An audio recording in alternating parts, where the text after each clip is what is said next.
The prolonged soft market is having a significant impact on the way that standard and surplus lines markets compete for business. In some cases, standard market insurers have been aggressively writing risks that they typically would have avoided. James Carey, CEO of Admiral Insurance Company, an E&S carrier and member of W.R. Berkley Corporation, explains how his own firm is reacting to this trend. Well, I can't explain really what others do, but I can tell you that we've seen a huge increase in activity by standard lines company, particularly in the large account sector and general liability. And that has had an impact on our business. I can't answer why. I can only tell you that the prices that we're losing the business at don't seem to be very prudent. But then again, that's only one view from the E&S side.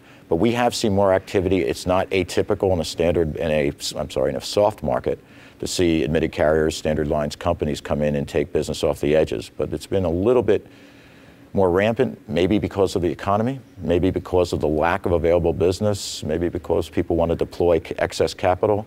I'd just be guessing. I can't answer for anyone else.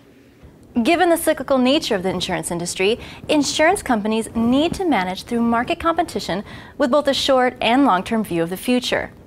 Carey's advice is to focus especially on the long-term view. Well, I mean, the best response for us is to just remain disciplined and look at, just dig deeper for every opportunity. I mean, this business, and particularly in the excess and surplus lines side, works in stranger ways than the standard insurance companies do. And when we find the right opportunity with the right wholesaler that has the right relationship, we just try to out-hustle everybody else in the business. Sounds simple, and it sounds, pretty much apple pie of motherhood, but that's the way we operate. And we'll do everything we can for the right risk at the right price to get it done. The most important thing is to remember this is a long-term business. We are not playing, this is not the famous sprint, this is absolutely a marathon, and you have to think 3, 4, 5 years ahead. So I think the successful companies right now are rebuilding their bench strength. They're culling out their producer force, making sure they have the right players, the people that match up and do well. They're continuing to train young people and bring people into the business.